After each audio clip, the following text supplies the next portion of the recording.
साहब आप थक गए होंगे, आपके लिए चाय वगैरह कुछ। ए छोकरा, चाय बच्चा पीता है, हम दूध पीता है। नमस्कार दोस्तों, मैं प्रिया। स्वागत है आपका हमारे YouTube चैनल पर। दोस्तों, एक ऐसा बच्चा जिसने बचपन में पेट भरने के लिए सड़कों पर साबुन बेचा, पतंगे बेची, छोटी मोटी मजदूरी की, वही बच्चा आगे चलकर हिंदी सिनेमा का सबसे मशहूर कॉमेडियन बन गया। लेकिन लोगों को हंसाने वाले उस कलाकार की अपनी जिंदगी संघर्ष, गरीबी और दर्द से भरी हुई थी। आज की इस वीडियो में हम बात करेंगे हिंदी सिनेमा के महान हास्य अभिनेता जगदीप की पूरी जीवन यात्रा की। साल 1939 मध्य प्रदेश के दतिया शहर में एक बच्चे का जन्म हुआ। उसका नाम रखा गया सैयद इश्तियाक अहमद जाफरी। आगे चलकर यही बच्चा पूरी दुनिया में जगदीप के नाम से मशहूर हुआ। जगदीप अभी बहुत छोटे ही थे कि उनके पिता का निधन हो गया। घर की आर्थिक स्थिति अचानक बिगड़ गई। परिवार के सामने रोटी का संकट खड़ा हो गया। मजबूर होकर उनकी मां बच्चों को लेकर मुंबई आ गईं। लेकिन मुंबई आने के बाद भी मुश्किलें कम नहीं हुईं। कई बार परिवार के पास इतना पैसा भी नहीं होता था कि 2 वक्त का खाना मिल सके। छोटी उम्र में ही जगदीप ने काम करना शुरू कर दिया। कभी सड़क पर साबुन बेचते, कभी पतंग बेचते, तो कभी लोगों के छोटे मोटे काम करके कुछ पैसे कमाते। वो साला क्या पॉलिश करेगा, अभी कुछ भी नहीं जानता।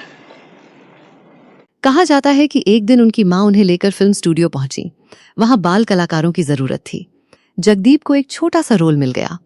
उस समय शायद किसी ने नहीं सोचा होगा कि ये बच्चा एक दिन भारतीय सिनेमा का इतना बड़ा सितारा बनेगा। धीरे धीरे फिल्मों में उनका आना जाना बढ़ने लगा। बाल कलाकार के रूप में उन्होंने कई फिल्मों में काम किया। उनकी मासूमियत और स्वाभाविक अभिनय ने फिल्म निर्माताओं का ध्यान अपनी ओर खींच लिया। जाना ओ बाबूजी चले नहीं जाना, चले नहीं जाना। समय बीतता गया। बाल कलाकार से वे युवा अभिनेता बन गए, लेकिन नायक बनने की बजाय उन्होंने कॉमेडी का रास्ता चुना। उस दौर में जॉनी वॉकर और महमूद जैसे बड़े हास्य कलाकार पहले से मौजूद थे। ऐसे माहौल में अपनी अलग पहचान बनाना आसान नहीं था। लेकिन जगदीप के पास एक ऐसी चीज थी जो उन्हें सबसे अलग बनाती थी, उनकी अद्भुत कॉमिक टाइमिंग। उनका बोलने का अंदाज, चेहरे के हाव भाव और संवाद अदायगी दर्शकों को हंसा हंसा कर लोटपोट कर देती थी। What a beautiful smooth start. अब इसी स्मूथनेस से एक छोटी सी बात और बता दीजिए। फरमाइए।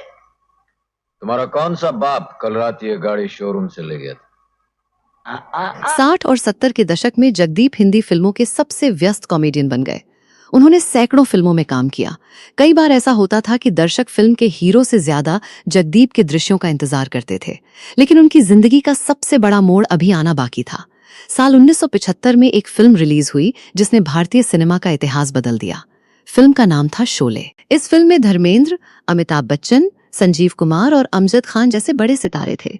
इतने बड़े कलाकारों के बीच जगदीप का किरदार बहुत छोटा था। उनका नाम था सूरमा भोपाली।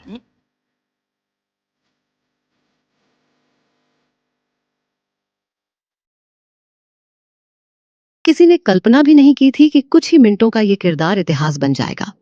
सूरमा भोपाली की बोली, उनका अंदाज, उनका आत्मविश्वास और उनकी हास्यपूर्ण बातें दर्शकों के दिलों में बस गईं। फिल्म खत्म होने के बाद भी लोग सूरमा भोपाली को नहीं भूल पाए। जगदीप की लोकप्रियता इतनी बढ़ी कि लोग उन्हें उनके असली नाम से कम और सूरमा भोपाली के नाम से ज्यादा पहचानने लगे। शोले के बाद उनका करियर नई ऊंचाइयों पर पहुंच गया। उन्हें लगातार फिल्मों के प्रस्ताव मिलने लगे। उन्होंने लगभग 400 से अधिक फिल्मों में अभिनय किया। शायद ही कोई बड़ा सितारा हो जिसके साथ उन्होंने काम न किया हो। लेकिन सफलता के बावजूद जगदीप कभी अपने संघर्षों को नहीं भूले। वे अक्सर कहा करते थे कि गरीबी ने उन्हें जिंदगी की असली कीमत सिखाई है। उनका पारिवारिक जीवन भी चर्चा में रहा। उनके बेटे जावेद जाफरी और नावेद जाफरी ने भी मनोरंजन जगत में अपनी पहचान बनाई। खासकर जावेद जाफरी ने अभिनय, डांस और कॉमेडी की दुनिया में बड़ी सफलता हासिल की। समय बदलता गया, नई पीढ़ी के कलाकार आते गए, फिल्मों का स्वरूप भी बदल गया। लेकिन जगदीप की लोकप्रियता कम नहीं हुई। उनकी पुरानी फिल्में और खासकर सूरमा भोपाली का किरदार लोगों को आज भी उतना ही हंसाता है। जिंदगी के अंतिम वर्षों में वे सार्वजनिक रूप से कम दिखाई देने लगे। बढ़ती उम्र और स्वास्थ्य संबंधी समस्याओं के कारण उन्होंने फिल्मों से दूरी बना ली थी। फिर आया 8 जुलाई 2020 का दिन। उस दिन खबर आई कि हिंदी सिनेमा के महान हास्य अभिनेता जगदीप अब इस दुनिया में नहीं रहे। 81 वर्ष की आयु में उन्होंने अंतिम सांस ली। उनके निधन की खबर सुनकर पूरे फिल्म जगत में शोक की लहर दौड़ गई। लोगों को ऐसा लगा मानो उनकी जिंदगी में हंसी का एक बड़ा अध्याय समाप्त हो गया हो। लेकिन कलाकार कभी सचमुच मरते नहीं हैं। वे अपनी कला के जरिए हमेशा जीवित रहते हैं। आज भी जब टीवी पर शोले आती है और सूरमा भोपाली स्क्रीन पर दिखाई देते हैं तो करोड़ों लोग मुस्कुरा उठते हैं। शायद यही किसी कलाकार की सबसे बड़ी उपलब्धि होती है। एक गरीब बच्चा जिसने कभी पेट भरने के लिए सड़कों पर सामान बेचा था, वही आगे चलकर करोड़ों लोगों के चेहरे पर मुस्कान लाने वाला महान कलाकार बना। और यही कहानी जगदीप को सिर्फ एक अभिनेता नहीं बल्कि हिंदी सिनेमा का एक अमर सितारा बनाती है। दोस्तों, वीडियो अच्छी लगी हो तो लाइक करें। धन्यवाद।